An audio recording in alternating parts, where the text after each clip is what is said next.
বর্তমান যে স্থানীয় সরকার উপদেষ্টা, সেও ক্রমাগত মিথ্যাচার করেছে আমাদের এই আন্দোলন নিয়ে। সে বারে বারে বলেছে এখানে আইনি জটিলতা রয়েছে, এখানে সাবজুডিস ম্যাটার রয়েছে এবং অন্যান্য কথা বলেছে।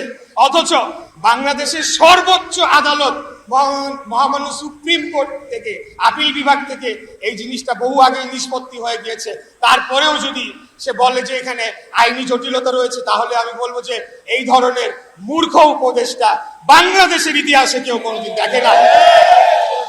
আসিফ মাহমুদ সে সরাসরি ফোন করে আমাদের নগর ভবনের ঊর্ধ্বতন কর্মকর্তাদের নির্দেশ দিয়েছিল যে বর্জ্য ব্যবস্থাপনার জন্য যে গাড়িগুলোকে ব্যবহার করা হয় সেই গাড়িগুলোতে যাতে জ্বালানি বন্ধ করে দেওয়া হয়, এবং তার উদ্দেশ্য ছিল যদি বর্জ্য ব্যবস্থাপনা বা বর্জ্য কার্যক্রম সেটাকে বন্ধ করা যায় বা সেটাকে স্থবির করা যায়, সেই দায়টা আমাদের উপরে পরদিন চাপাবে এবং মিথ্যা প্রচারণা মিডিয়ার মাধ্যমে, গণমাধ্যমের মাধ্যমে এবং সোশ্যাল মিডিয়ার মাধ্যমে করে আমাদের এই আন্দোলনটাকে ক্ষতিগ্রস্ত করবে, আমাদের মানসিকভাবে দুর্বল করার চেষ্টা করবে। কিন্তু তাদের এই ষড়যন্ত্র আমরা সফল হতে দেই নাই।